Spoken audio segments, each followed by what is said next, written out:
Tony Finau of the United States walks on the 16th green during the third round of the 2018 U.S. Open at Shinnecock Hills Golf Club on June 16, 2018 in Southampton, New York. Photo by Andrew Redington, Getty Images. The only thing that spared Dustin Johnson from another U.S. Open implosion is that everyone around him suffered, on a Shinnecock Hills course that even the USGA conceded got out of hand Saturday afternoon.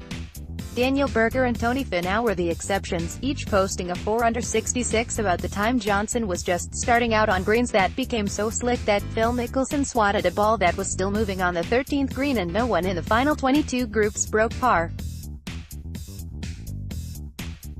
Finau is a former club pro at Turtle Bay on the north shore of Oahu. Johnson, who started the third round with a 4-shot lead, barely nudged his 17-foot birdie attempt on the 18th hole. It ran 8 feet by the cup and he missed the par putt for one last bogey and a 7 over 77. At least he still has a chance. Johnson was in a 4-way tie for the lead at 3 over 213, the highest 54-hole score to lead the U.S. Open since the fabled massacre at Winged Foot in 1974. "You were seeing shots that were well played and not rewarded," said Mike Davis, the chief executive of the USGA.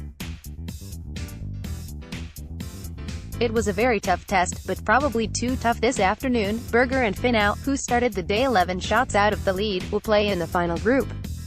Johnson and defending champion Brooks Koepka will be right behind them. Koepka made only 2 birdies in the hard-earned round of 72, leaving him in position to become the first back-to-back winner of the U.S. Open since Curtis Strange in 1989. Henrik Stenson made 1 birdie and picked up 3 shots on the leader. Mickelson celebrated his 48th birthday by matching his worst score in his 27th U.S. Open with an 81, and he provided the snapshot of a day that was entertaining for reasons the USGA didn't imagine. He went from behind the 13th green all the way off the front. His next shot was 18 feet above the hole. His bogey putt slid by, and after a few putts, Mickelson trotted after it and then stuck out his putter and hit the ball back toward the cup to keep it from running off the green. "That's a 2-shot penalty, giving him a 10. It's just a moment of madness," said Andrew "Beef" Johnston, who played with Mickelson and couldn't stifle a laugh. Mickelson apologized if anyone was offended by his act, even after saying he knew the rules for hitting a ball in motion and was happy to take a 2-shot penalty instead of playing a crude version of tennis. Johnson didn't have anything that wild, rather more of a slow bleed that began with a shot off a sandy path and 3 putts on the par 3 second hole for his first double bogey of the championship. His lead was gone with a 3-putt bogey on the par 3 7th. He was back in the lead when everyone around him couldn't hang on. Justin Rose, 73, and Stenson, 74, also shared the lead at some point.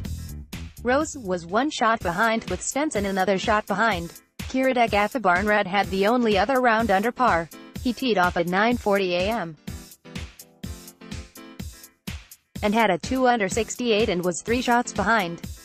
The scoring average of 75.33 was the highest for a third round in the U.S. Open since 2000 at Pebble Beach.